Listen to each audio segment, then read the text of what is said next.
Gracias por acordarme.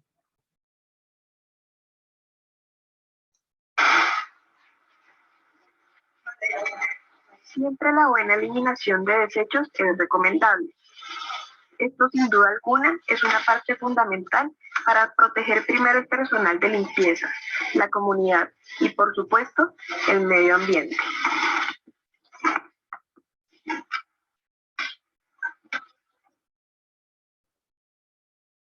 Para realizar esta función debemos tener en cuenta la importancia de limitar el área de trabajo y organizar en ella los materiales a emplear.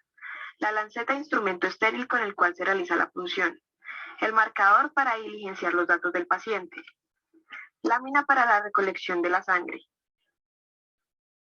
Alcohol isopropílico al 70%. Torundas para realizar la limpieza. Guardián para desechar la lanceta. Y gravilla para apoyar la lámina. Informar al paciente el procedimiento a realizar. Diligenciar los datos del paciente en la lámina. Preguntar cuál es la mano dominante en el paciente y escoger la contraria. Destapar la lanceta. Alistar la torunda.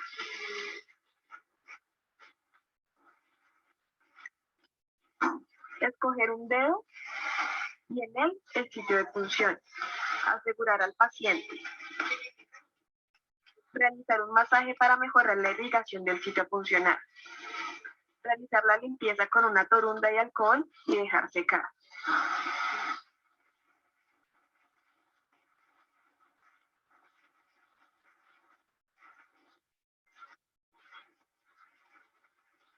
Insertar la lanceta en un ángulo de 90 grados. Descartar la primera gota con una torunda seca para evitar que se pierda la morfología celular de la sangre que ha estado en contacto con el alcohol.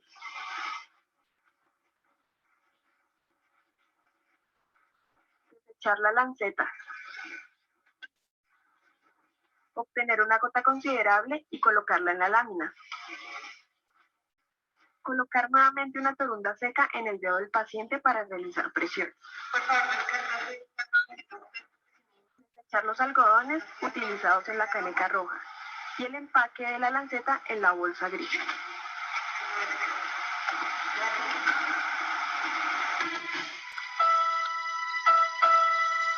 Bueno, entonces, de esta muestra de sangre capilar, recordemos que la sangre capilar es la sangre donde se mezcla la venosa con la arterial, ¿no? De pronto lo que me llama atención es el agarre, ¿no? Hizo un buen agarre. Miren como la forma en que agarró el brazo del paciente.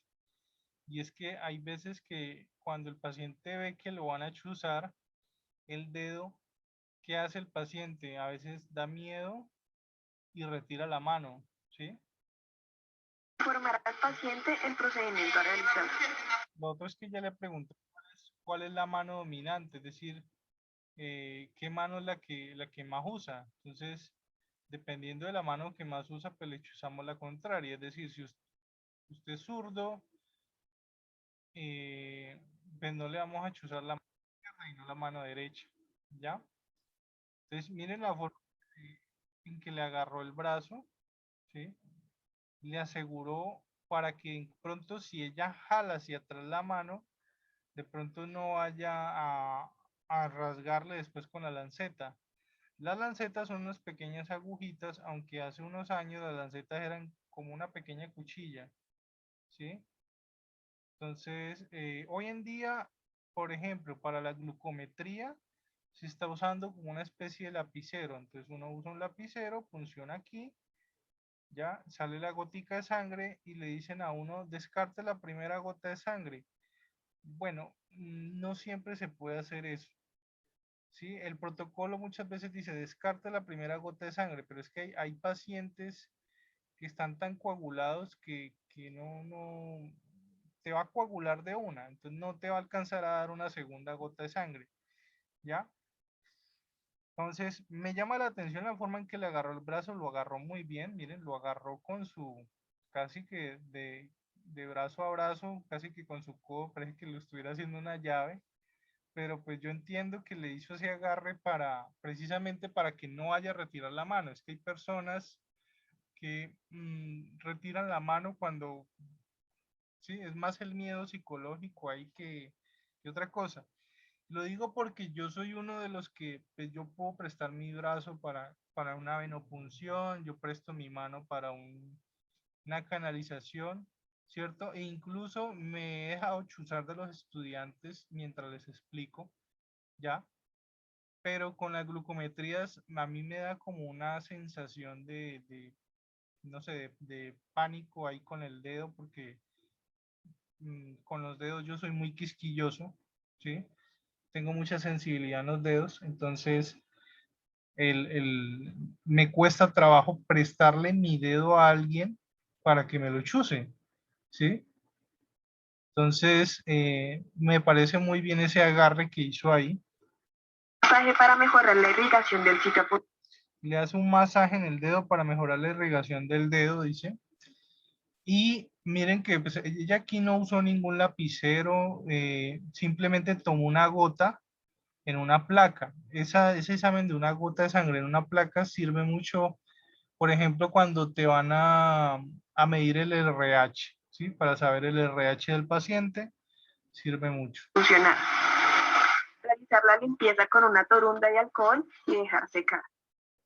Bueno, también hay un mito, pues yo digo mito, pues porque hay gente que todavía lo cree, por un estudio que decía que uno no debía limpiar el dedo con algodón y alcohol antes de una glucometría, que porque alteraba el valor de la glucometría.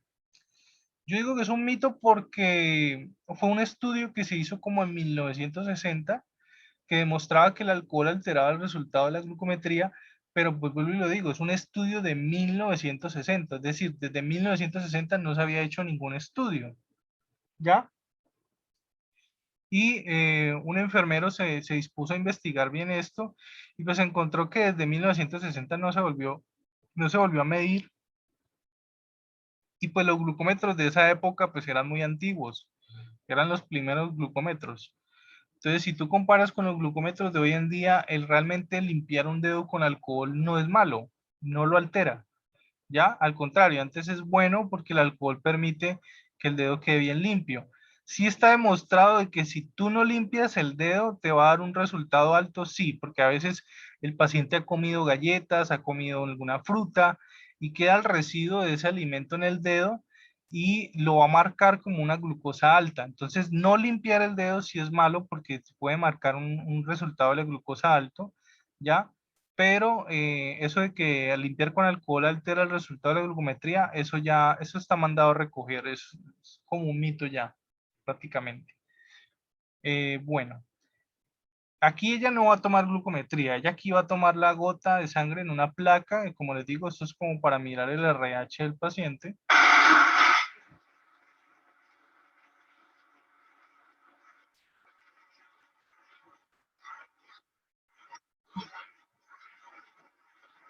Insertar la lanceta en un ángulo de 90 grados. Descartar la primera gota con una torunda seca para evitar que se pierda la morfología celular de la sangre que ha estado en contacto con el alcohol.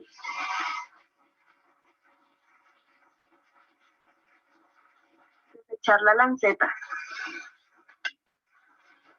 Obtener una gota considerable y colocarla en la lámina. Colocar nuevamente una torunda seca en el dedo del paciente para realizar presión.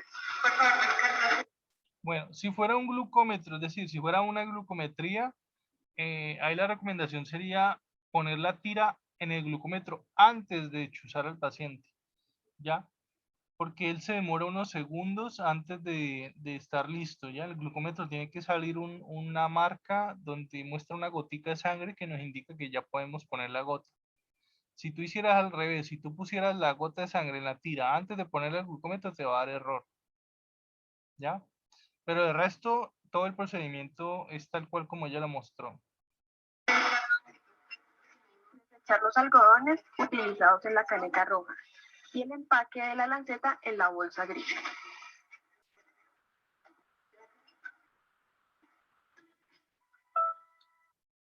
Bueno, y si alguno no sabe qué es el RH es el examen que le toman a usted para saber qué tipo de sangre es usted, para saber si usted es A positivo, B positivo, B negativo. Ya, ese es el del RH. Bueno,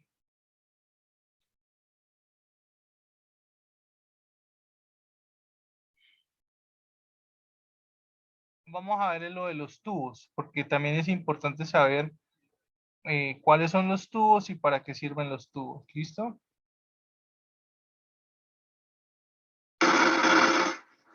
Hola, ¿qué tal?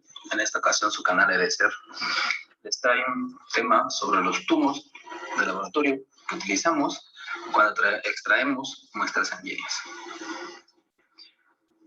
Todos, cada uno de nosotros alguna vez hemos tenido contacto con estos tubos, así que ahora, el día de hoy, pues veremos algunas sugerencias y comentarios sobre el uso de estos tubos. Al usarlos nos hemos dado cuenta que cada uno de los tubos tiene una tapa de color distinto, entre los cuales podemos encontrar una de color rojo, que no contiene ningún anticoagulante y que se utiliza para estudios de laboratorio como son la química sanguínea, inmunología, serología y electrolitos séricos. Así también está el tubo celeste, que como aditivo o anticoagulante contiene el citrato de sodio y se utiliza para pruebas de población o tiempos de población.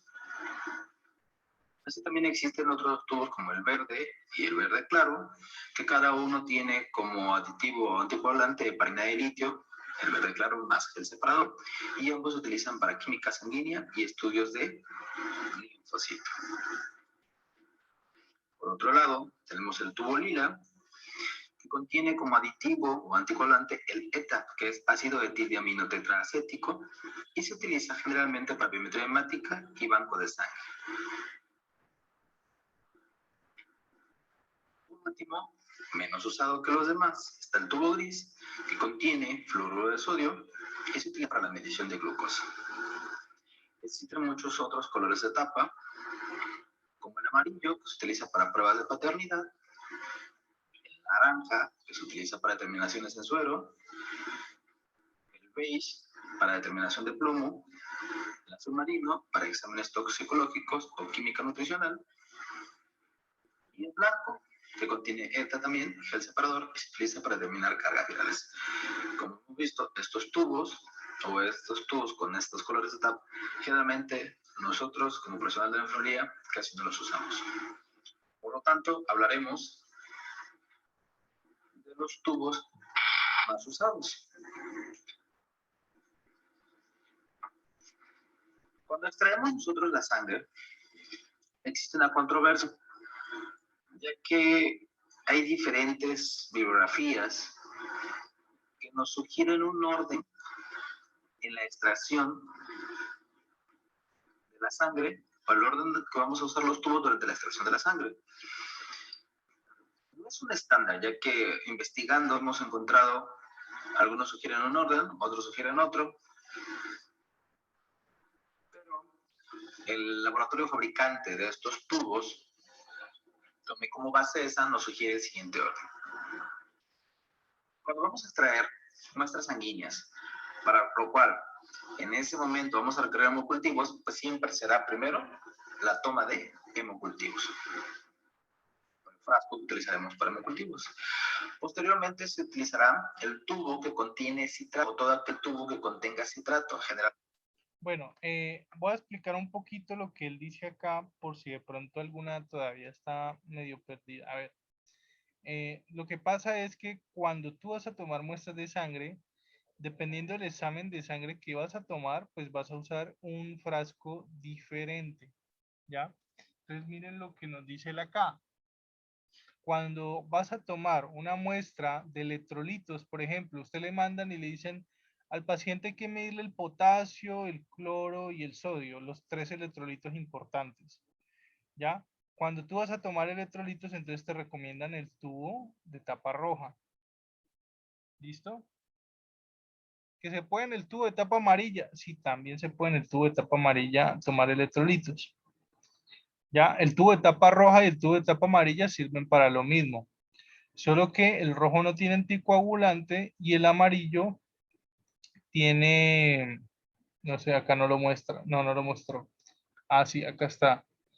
El tubo de tapa amarilla dice que para pruebas de paternidad, pero el tubo de tapa amarilla, hay un tubo que se llama el tubo seco. El tubo seco es el tubo de tapa amarilla y el tubo seco tiene un anticoagulante pues seco, ¿ya? Por eso se le llama así. Ese también sirve para tomar toda esta parte, todo lo que es bioquímica sanguínea.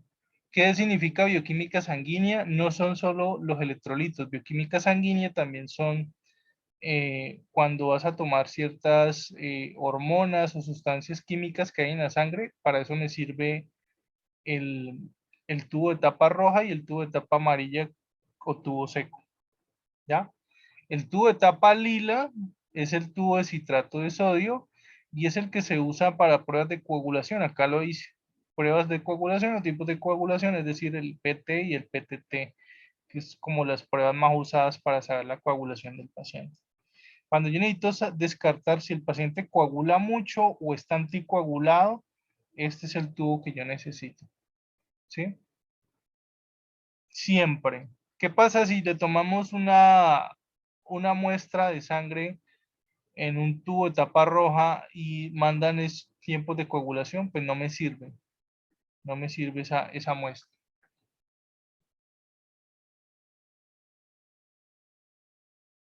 Luego tenemos el tubo de tapa lila, que esos son los tres más usados.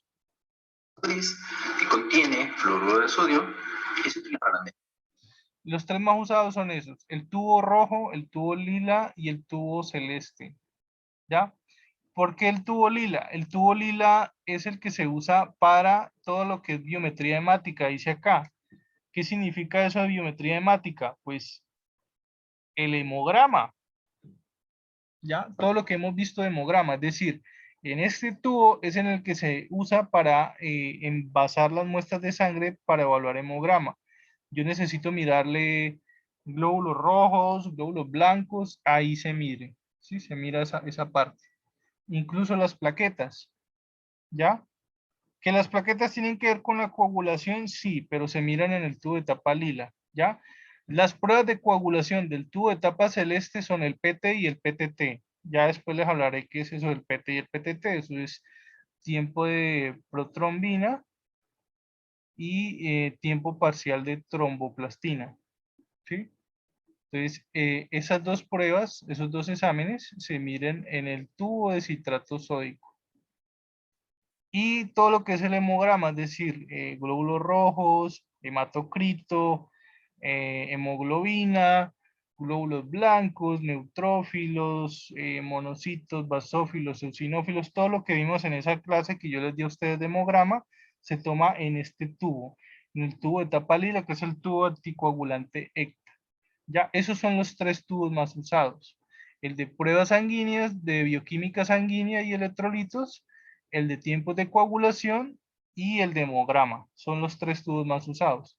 El rojo, amarillo, el celeste y el lila son los más usados. ¿Ya? El gris casi no se usa, pero lo usan para medición de glucosa, como dice él acá. Y de estos de acá, de estos raros, por eso los llaman, son los más raros, casi no se usan. De estos raros, el más usado sería el blanco. ¿Para qué se usa el blanco? Miren, acá lo dice acá, determinar carga viral. El blanco lo usan más que todo cuando yo necesito descartar, yo necesito saber si el paciente tiene VIH. Entonces, para pruebas de VIH se usa mucho el tubo de tapa blanca. ¿Ya? Generalmente nosotros como personal de la enfermería casi no los usamos. Por lo tanto, hablaremos de los tubos más usados. Cuando extraemos nosotros la sangre, existe una controversia, ya que hay diferentes bibliografías que nos sugieren un orden en la extracción de la sangre. Lo que él dice también es muy cierto. Si ustedes investigan por internet, si ustedes miran en libros, van a ver que existe esa controversia. Unos dicen que así, otros dicen que no, que así, otros... entonces se contravierte, es decir, unos dicen de una forma, otros dicen de otra forma. Entonces hay una contradicción a veces y puede quedar uno algo confundido en cuál es el orden, ¿ya? ¿Por qué él habla de orden? Porque, por ejemplo, ustedes pueden tener un paciente que le han mandado todos los exámenes habidos y por haber, ¿sí? Un ejemplo de eso son los pacientes de quirófano, ¿sí? Cuando yo estaba en la sala de quirúrgicas, a mí me mandaban pacientes para mandarles y medirles de pronto todos los exámenes. Me mandaban a que el paciente le tomaran hemograma, que se le midieran los tiempos de coagulación, de que se le midieran los electrolitos, que se le midiera la glucosa, el colesterol, bueno, todo, ¿sí? Entonces, ¿eso qué implica? Pues que vas a usar varios tubos, porque es un paciente que le van a mirar varias cosas, ¿ya? Entonces, ¿qué significa eso del orden? Pues está comprobado de que entre más te demores tomando una muestra de sangre, pues más fácil se coagula, se daña, ¿ya? Entonces, para evitar de que la sangre se coagule, entonces le dicen a uno que uno debe tomar esa muestra de sangre en un orden. Es decir, tengo para llenar, por ejemplo, los 3 tubos que acabé de mencionar. El tubo seco, que es el de tapa roja amarilla, el tubo de lila anticoagulante ECTA y el tubo de citrato sódico, que es de tapa azul celeste. Entonces, ¿qué le dicen a uno? Que es mejor llenarlos en cierto orden para evitar que se coagulen, ¿ya? Entonces, algunos dirán, no, que es mejor llenar primero el tubo de tapa roja porque es el que no tiene anticoagulante. Otros dirán, no, que es mejor llenar primero el citrato sódico porque ese es el que mide los tiempos de coagulación. Otros dirán que no, que primero, y así, ¿sí? Entonces se contradicen. Entonces lo que dice el muchacho es que él se basó en el orden. Para elegir el orden, él se basa en la recomendación del fabricante de los tubos, es decir, las personas que están encargadas de crear estos tubos también tienen proponen un orden. Entonces lo que él dice es que él se basa en el orden de acuerdo al fabricante, a la persona que creó el tubo, ¿ya? Entonces vamos a escuchar qué dice el fabricante. El orden que vamos a usar los tubos durante la extracción de la sangre. No es un estándar, ya que investigando hemos encontrado, algunos sugieren un orden, otros sugieren otro, pero el laboratorio fabricante de estos tubos, tomé como base esa, nos sugiere el siguiente orden. Cuando vamos a extraer muestras sanguíneas, para lo cual en ese momento vamos a requerir hemocultivos, pues siempre será primero la toma de hemocultivos. Frasco que utilizaremos para hemocultivos. Posteriormente se utilizará el tubo que contiene citrato, o todo aquel tubo que contenga citrato. Generalmente son los azules o de tapa azul. Entonces miren que el fabricante de los tubos recomienda que siempre el primer tubo que tú vayas a envasar sean los hemocultivos, ¿ya? ¿Qué es un hemocultivo? Pues es un cultivo de sangre. Entonces se va a usar un frasco. Miren el frasco es totalmente diferente a estos otros frascos. Miren el aspecto que tiene. Parece una botella de vino, ¿cierto? Tiene aspecto en botellita, es transparente y generalmente se llenan 2, 3 tubos de estos de una. Uno es para hongos, otro es para bacterias, ¿sí? Entonces, generalmente son 3 tubos los que voy a llenar de estos. Entonces, los hemocultivos en los hospitales generalmente se lo piden al enfermero jefe que los tome, ¿ya? Eso no quiere decir que ustedes no sepan cómo se hace el procedimiento.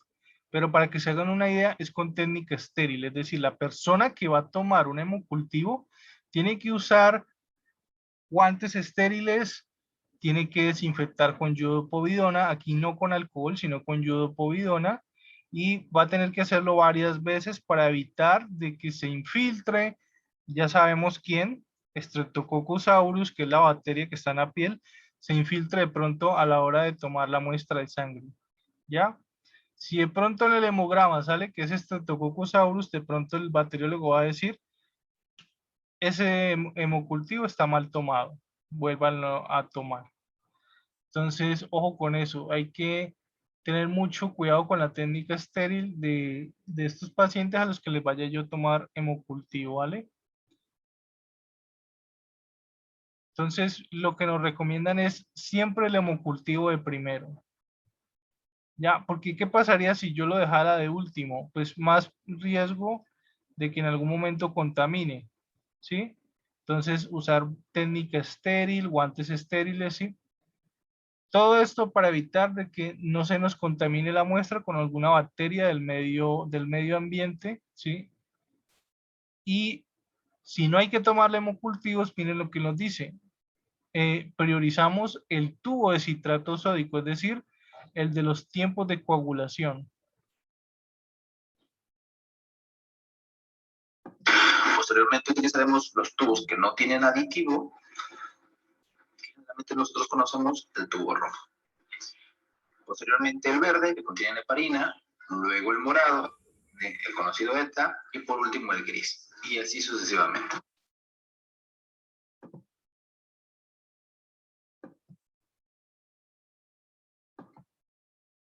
Bueno, ahí se acaba de unir alguien. Que contiene oxalato. Debo recordar, este es una sugerencia por el fabricante de estos tubos, pero existen diferentes bibliografías que marcan diferentes órdenes. En esta ocasión, el orden sugerido es este. Recordemos que nosotros, como profesionales de la salud, generalmente usamos tubos, que es el rojo, el azul y el morado. Los tubos que contienen una tapa roja, recordemos que los estudios que podemos ver con ellos son química sanguínea, pruebas de inmunología y algunos exámenes especiales. Dentro de la química sanguínea podemos encontrar glucosa, nitrógeno ureico, creatinina, colesterol, bilirrubina, transaminasas, fosfatasa alcalina, proteínas, albúmina, globulina.